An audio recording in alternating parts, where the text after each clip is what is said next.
皆さんこんばんは、こんにちは、Hello、アンニョン、猫です。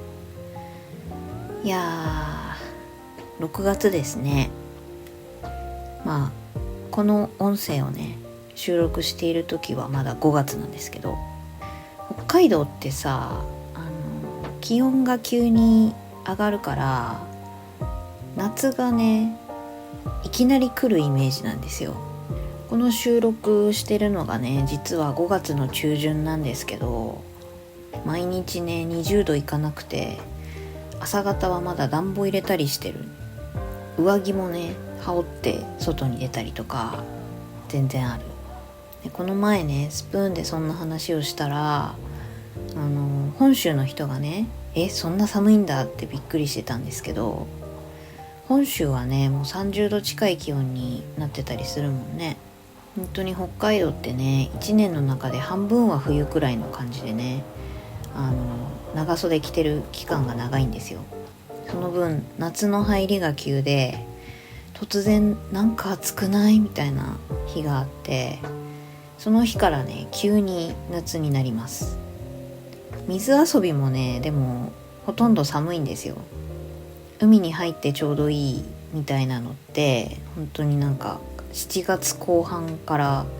8月までのね短い期間しかなくって、お盆過ぎたらもう寒くて入ってられないしね。夏休みとか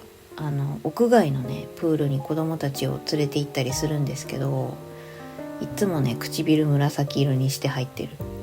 そう、いつもね急に夏になっちゃうから、子供たちのね夏服の用意が全然間に合わなくて、1年でねしかもあっという間にサイズアウトしちゃうから、なんか昨日上着羽織ってたのに今日半袖でよくないみたいなるからね、ちょっと大変だよね。そんな感じでね、今回もつらつら独り言をね垂れ流していきたいと思いますので、ぜひ作業のお供に BGM にご自由にまったりお過ごしください。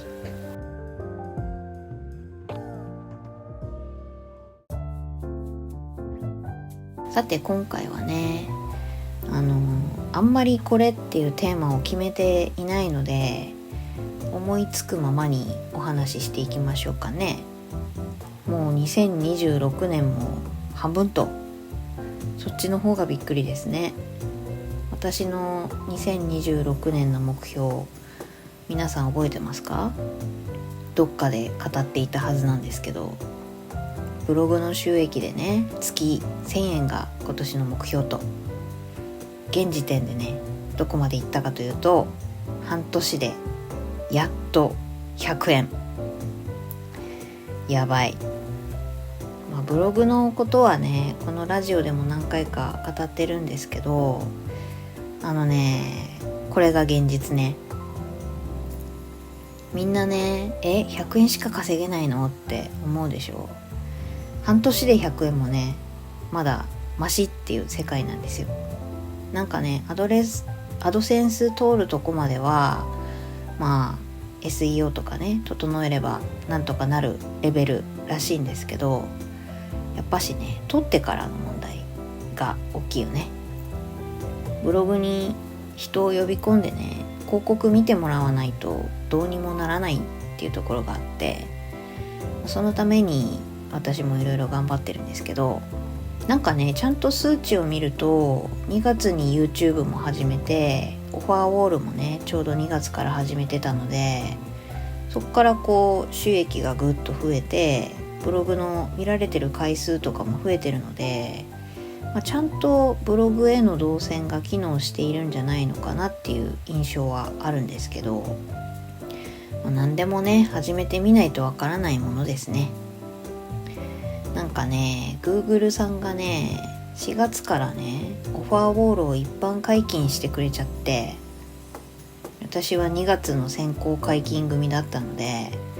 このブログは選ばれたブログ、選ばれしブログって豪語してたんですけど、選ばれしブログの称号をね剥奪されてしまった。なんか海外でもねまだあんまり情報が出てなかったみたいで、だってね日本の一部ユーザーにしか、インドとかもあるんだけど、日本とかって限られた地域のね一部ユーザーにしか解禁してないっていうからさ、先行者利益をね取りに行きたかったんですけど、なんか我が家のブログがさ広告をかなり控えめに設置してるから、その割に読者の滞在が長くて、みんなリンクからね過去記事飛んでくれたりとかしてるみたいなんですよ。広告収入としてはさ、広告の設置を控えめにしちゃってるから、もしドバドバ広告貼ってたらもうちょっと収益上がってたかもしれないんだけど、オタクホイホイのブログだったらそれはそれでいいかって思うようにはしてるんですが、なんかねその控えめ広告のおかげでね、控えめ広告で控えめ広告のおかげでと言えばいいのかな、控えめ広告にしてるおかげで結構ね人が離脱しないっていう感じなので、そのおかげで Google がね広告の単価を上げてくれてるらしいという分析でうちのコパが言ってました。1クリックね 0.1 円とかそういう世界なんですよ。クリックしなくても最近は広告見てくれるだけでね収益が微妙に入るっていう感じなんですけど、それでもね1個の広告に対して 0.1 円とかが普通なんですけど、我が家のブログはねその1個の広告に対して単価が1円から3円っていう結構幅のある広告が出ていて、もしねこれでその1円とか3円のその広告を見てくれる人がね1000人続いたら1日にね10万超えみたいな日があったっていう計算がね出てて、再現性のない数値らしいんですけど、ほぼありえない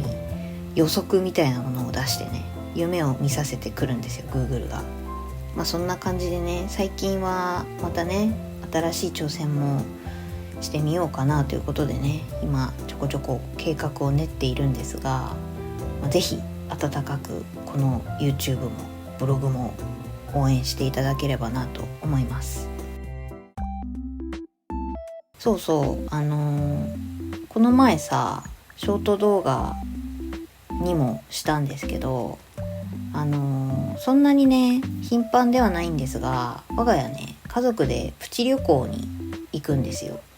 でそのレポ記事をねブログにも書いていて、道内のねプチ旅行って本当に楽しいんですよ。ホテルはねその時によってキッズスペースを完備してあるみたいな、子供が楽しめるホテルにすることもあるんですけど、コスパ重視でビジホの素泊まりプランにして食べ物は現地調達みたいな時もあります。もう道内はね家族で 3,4 カ所旅行で行ったかな。よくさ子供が小さい時の旅行って荷物が多かったりハプニングが多かったりで大変って言うじゃないですか。さすがに赤ちゃんだとねミルク持ったりとかずっと不機嫌とかあるから、旅行って言ってもね大変かなって思うんですけど、子供が 3,4 歳とかになってくるとぐっと楽になりますね。我が家みたいにね小学生になってたりするとなおさら楽。食べ物とかそんな困らないし、トイレもね大人と同じトイレで済むので、なんかおむつ台がないとかそういうのを気にしなくていいんですよ。むしろねなんか大人の方が疲れちゃうからどこで休憩タイムにしようかなみたいな感じ。でもやっぱね食べ物とか同じもの食べれる方が楽しいから、大きくなってからだとねより楽しい時間をね共有できますね。遊び場とかね有料の公園とかって中学生以下無料みたいなところも多いし、ホテルもね小学生以下は無料とかありますよね。チケットとかもそう半額とかあるから、子供が小さいうちの方が実はコスパよく旅行に行けるんですよ。ただね、やっぱ急な体調不良とかあるからキャンセルになっちゃう可能性っていうのは考えて予定立てるんですけど、最近はねファミリー重視のホテルだと当日の朝までキャンセル無料みたいなところもあるので、すごいありがたいなと思いながらね行き先を考えています。でブログの方ではねもう公開してあるんですけど、5月にね北海道の道央のね芦別スターライトホテルっていうところに行ったんですよ。スターライトっていうぐらいだから星を眺めながら温泉に入れたり天体観測できるイベントをね開催しているホテルなんです。そこがね結構ファミリー向けに展開されていて、ベビー向けだけどキッズスペースもあるし、上靴が必要だけど体育館と併設してたりして体を動かすこともできます。で一番ね私的に良かったのが漫画本。ホテルの至るところにね漫画本とか本を読めるスペースがあって満喫みたいなんですよ。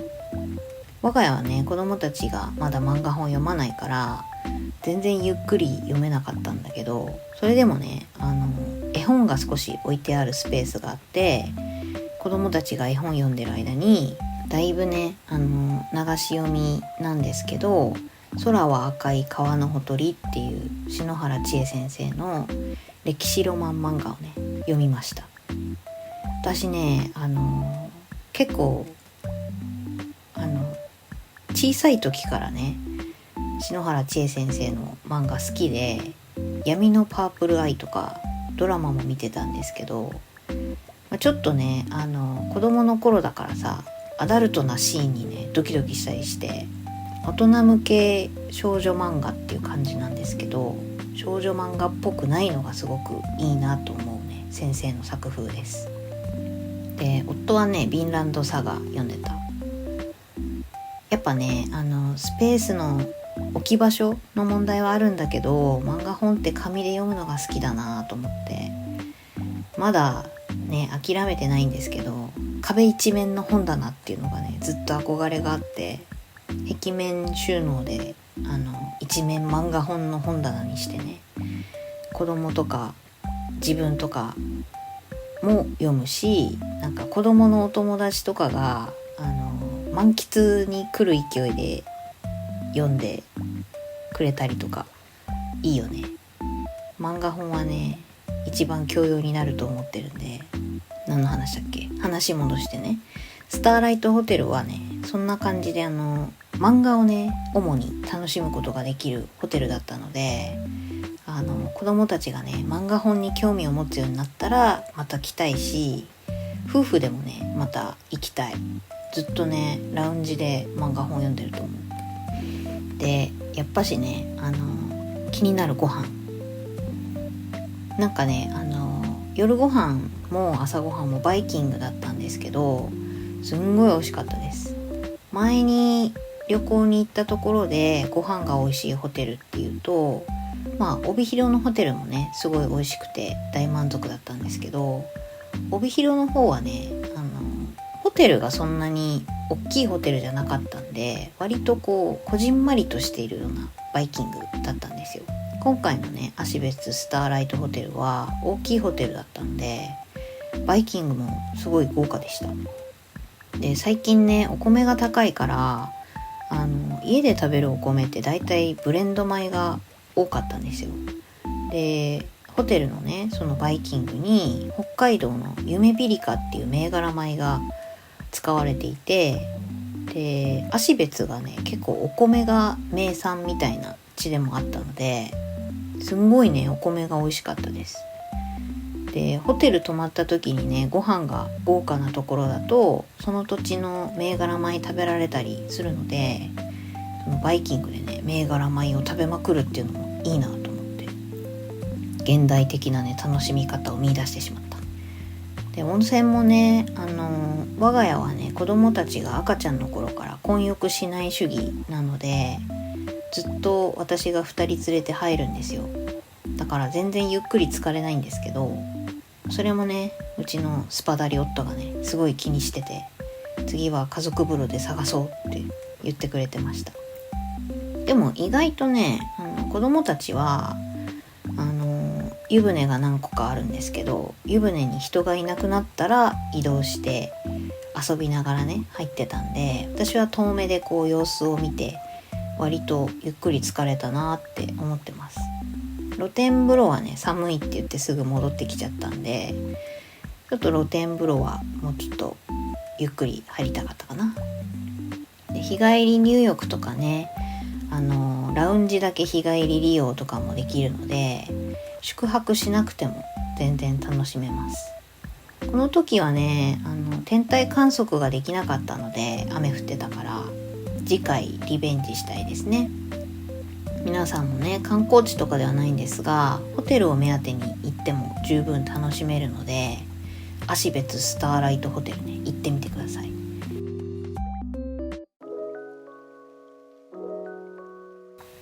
さて続いては、あなたの日々を彩る一本のコーナーです。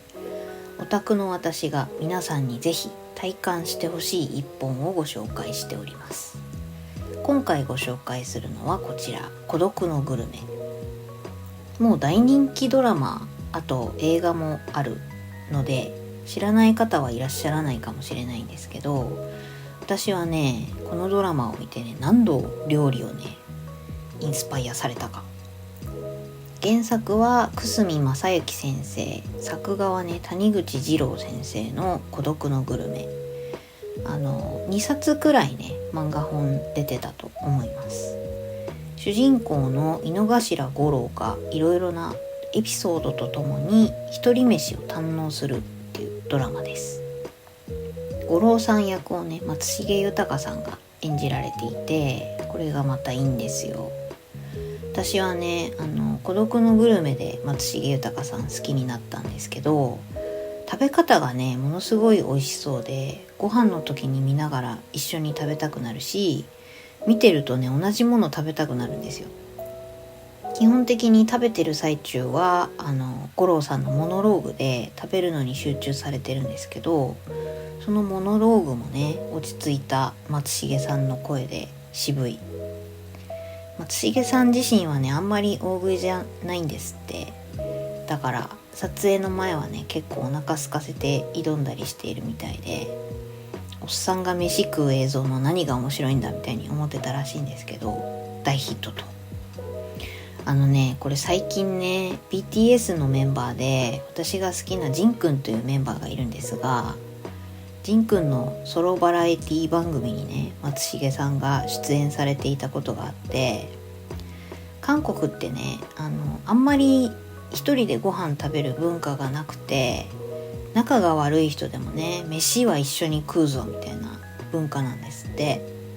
その中でね孤独のグルメがブームになっちゃって、一人飯がものすごい流行ったみたいなんですよ。韓国にね一人飯用の飲食店までできちゃったりして、よその国のね文化まで変えてしまったという作品なんですが、そんなねBTS のジンくんの番組に松重さんがね出演していて、可愛いおじを見せてくれているので、気になる方はぜひ見てみてください。で松重豊さんね孤独のグルメ歴が長いから、孤独のグルメでねもりもり美味しいご飯食べながらねアウトレイジで荒ぶってたりして、ギャップがすごかったです。今年かな63歳になられたということで、孤独のグルメを続けるためにね毎年健康診断を受けて健康を管理されているそうなんですよ。ずっと食べててほしいですよね。で松重豊さんの井の頭五郎が主人公なんですが、各エピソードね店員さんとか仕事関係の人で出てくるゲスト俳優さんがねすごい豪華なんですよ。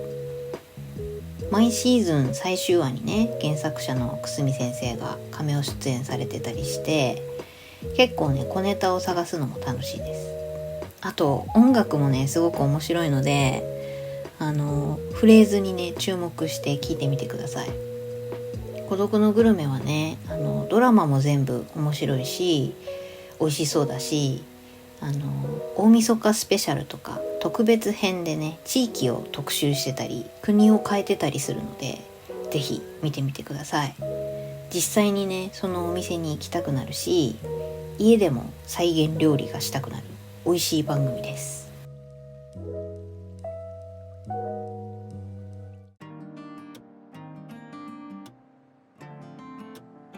さて今回はなんとなくねテーマを絞らずにつらつら思いつくまま話してみましたが、いかがだったでしょうか。思いつくままというかね、台本を練るときに何喋ろうかなって考えながら練っていて、テーマを決めないときは思いついたことをそのまま打ち込んでそれを喋ってるっていう感じなんですけどね。改めてシュールよね。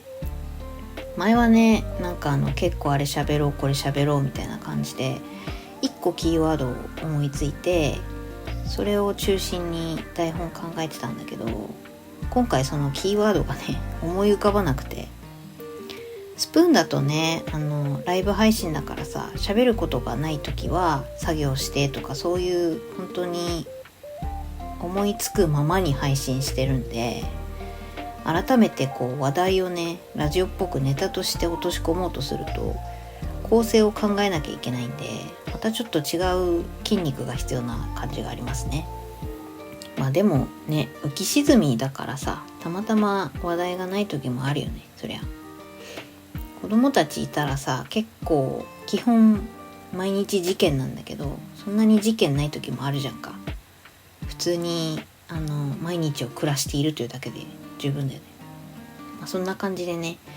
このラジオは私が思いついたことをゆるっと語るコンテンツなので、テーマが一貫してる時もあるし、ただ思いついたことをね喋ってるだけの時もあります。テロップは遊び放題だしね。ブログしょうちゃんファイヤープラスもね毎日何かしら動いておりますよ。最近はね昔の記事でボリュームすごいやつとかを分割してまた書き直したりしてるんで、結構ライトに読める記事も増えてきました。前半で少しお話ししたみたいに記事数とかね運営の仕方の割に収益が少しずつ積み上がっているし、読者も Google も比較的好意的にね評価していただけているようなので、これからも価値ある情報をねお届けできればなと思います。今回語ったね芦別スターライトホテルの詳細とか、同じ旅のね道中に立ち寄ったチップ別とか砂川の旅レポ記事もあるので、ぜひ見てみてくださいね。まだまだ知らない北海道のご当地情報も教えていただければなと思いますし、結構ね本州の方とか海外のご当地情報もすごい気になるので、気軽にねコメントで教えていただければと思います。あと孤独のグルメでね実際にこのお店食べたよみたいなお話があったらぜひ教えてください。ということで、見習い主婦ブロガーの独り言ラジオ第9回孤独のオタクでした。したっけねん。